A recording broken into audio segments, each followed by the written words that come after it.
Sa kaharian ng Verona, may dalawang pamilya ang laging magkaaway, ang mga Montague at Capulet. Walang araw ang lilipas nang hindi sila nag-aaway. At sa gitna ng alitan ng Montague at Capulet, dalawang kabataan ang nagmahalan ng palihim at dahil sa maling panahon at galit ng pamilya, nauwi ito sa trahedya. Isang araw, nagkaroon ng kasiyahan at sayawan sa bahay ng mga Capulet. Sumama si Romeo at ang kanyang mga kaibigan ng palihim. Sino naman yung babaeng yan? Parang bituin sa langit. Romeo, baka isa na naman niyang kapritso. Hindi, iba siya. Baka siya na. Bini-bini, maaari ko bang makilala ang iyong puso? Isa na namang ekstranghero mula sa Montague. Oo, ngunit ang puso ko'y alipin mo na. Kung tunay ang iyong sinasabi, ito ay patunayan mo. Sila ay nagsayawan at nagkatinginan na tila ba'y nahulog na sa isa't isa. At sila'y nagsimulang magplano sa palihim na kasalan. Isang araw, lumapit ang dalawa kay Friar Laurent at nakiusap na ikasal na silang dalawa sa lalong madaling panahon. Romeo, Juliet, alam ninyo na bawal ito dahil mag-aaway ang inyong pamilya? Pero padre, pag-ibig ko sa kanya ay totoo. Handa kong gawin ito kahit buhay ko may isugal ko. Kung ganon, naway ang pag-ibig niyo ang daan ng kapayapaan. Sila ay ikinasal na, ngunit ang hindi nila alam, may nag-aabang na palang trahedya sa kanilang ginawa.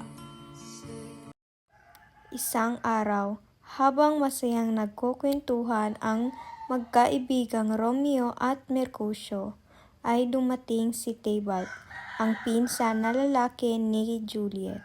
Romeo, hindi mo dapat nilalapitan ang aming pamilya. Huwag mong laitin ang aking kaibigan. Sila ay nagkainitan kaya humantong ito sa isang labanan.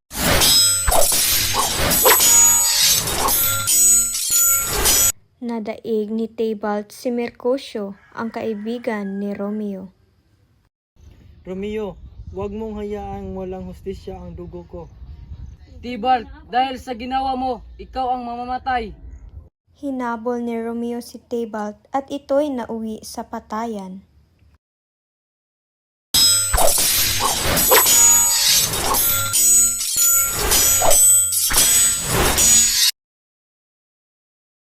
Naging madugo ang kanilang labanan at napaslang ni Romeo si Tybalt. Kaya ipinatapon si Romeo sa labas ng kahariang Verona. Agad naman itong nalaman ni Juliet. Juliet, may masama akong balita sa iyo. Pinatay ni Romeo si Tybalt. Ano? Si Romeo? Ang aking asawa? Pinatay ang aking pinsan? Anong tadhana ito? Ngunit anak, huwag kang mawala ng pag-asa. Ngunit buhay pa siya. Siya ay pinatapon sa Mantua. Kung ganon, ipagdasal na lang natin na kami ay muling magkita. Isang araw, inulat ng ama ni Juliet na siya'y ikakasal kay Paris sa lalong madaling panahon. Labis na pagdaramdam ang naramdaman ni Juliet.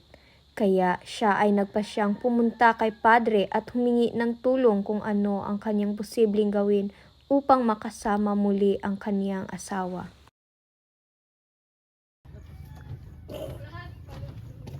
Padre, ayaw kong pakasalan si Paris. May plano ako. Uminom ka nito. Magmumukha kang patay ng 2 araw. Gagawin ko, Padre, para kay Romeo. At gaya ng sinabi ni padre, sinunod ito ni Juliet at nagpadala ng sulat kay Romeo. Ngunit huli na nang ito'y mabasa ni Romeo.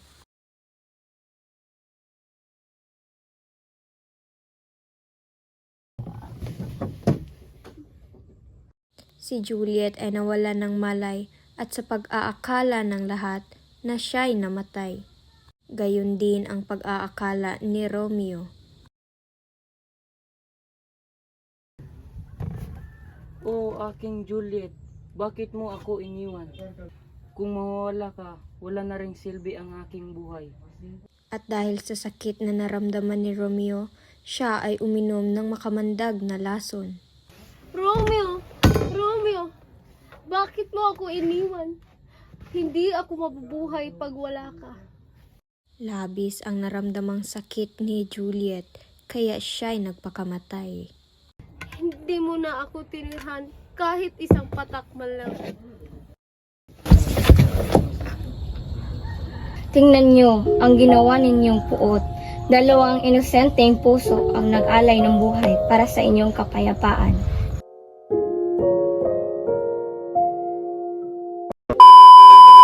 Sa bawat pagharap natin sa salamin, minsan hindi lang refleksyon ang bumabalik, pati ang mga masasakit na alaalang pilit nating kinakalimutan, ang mga multo ng ating nakaraan.